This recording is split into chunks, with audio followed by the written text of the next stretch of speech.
Hello, and welcome to another day of Walking with Jesus as we continue our journey with Jesus toward Jerusalem.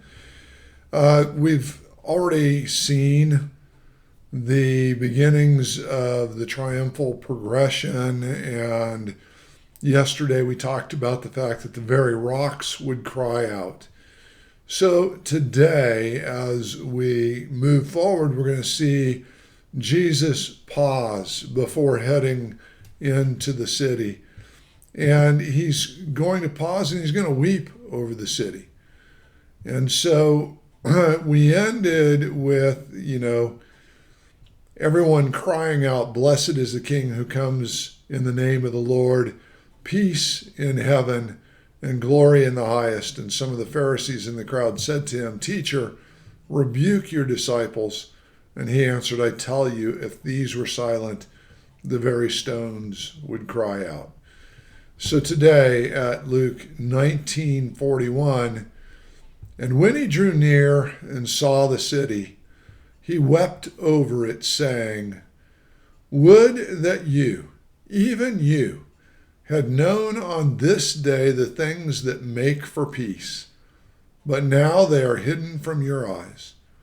For the days will come upon you when your enemies will set up a barricade around you and surround you and hem you in on every side and tear you down to the ground, you and your children within you, and they will not leave one stone upon another in you, because you did not know the time of your visitation.'" So Jesus has great compassion for the city.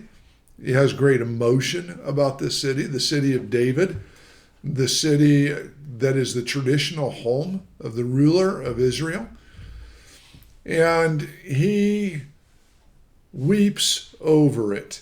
And what he says is somewhat ironic. He says, "Would that you, even you, had known on this day the things that make for peace, for shalom." And there's some irony here because the name Jerusalem is the city of peace. And so he's saying, "Would that you, the city of peace, have known the things that make for peace. But you can't see them. They're hidden from your eyes. You don't understand that I am the King of peace. You don't understand that I come in peace. You don't understand that I and I alone can bring you peace." And so, because they do not recognize the time of his visitation, he says that the day will come upon you when your enemies will set up a barricade around you and surround you and hem you in on every side and tear you down to the ground, you and your children within you. This is very typical picture of a siege of a city. It's the way that armies vanquished walled cities, as they would just surround them, hem them in, not allow anyone in or out. And eventually, the people inside starved to death. And they will not leave one stone upon you, upon another in you. And this happened in 70 AD when Rome decimated the city, destroyed it. And there was a fire, and the gold on the temple walls melted into the cracks, and they pulled the temple apart and pulled all the foundation stones apart, searching for gold. It's even been said that there was so much gold that was recovered from that it was just flowing so freely that it was almost worthless because there was so much gold that was in the Roman soldiers' pockets. So, what are we going to do with this passage? The answer to that is to realize that we ought to have compassion upon those who don't understand the presence of Jesus Christ or the ministry of Jesus Christ. We too should weep over those who are lost and who seem separated from God. We too should shed tears for them that they don't understand the things that make for peace. And I think then that we should pray and seek for their salvation. Love them in word and in deed. Present the truth to them. Continue to be faithful to do that.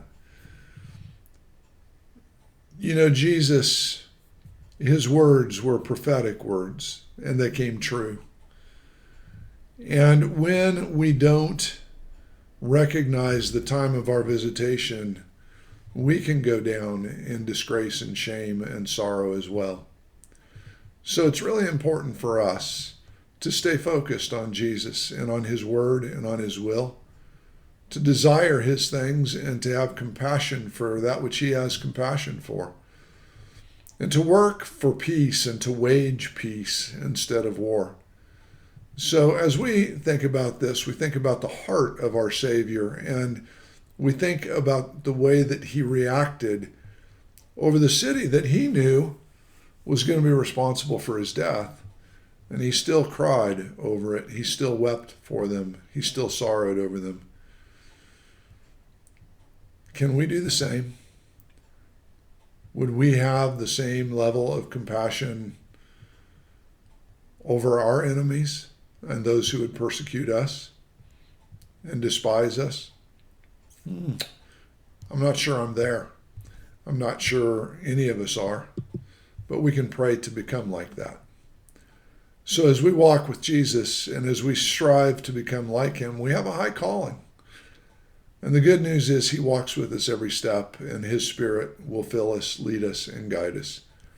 So let's entrust ourselves to him and ask him to live through us so that we can bring his peace to our world. God bless you as you walk with Jesus today.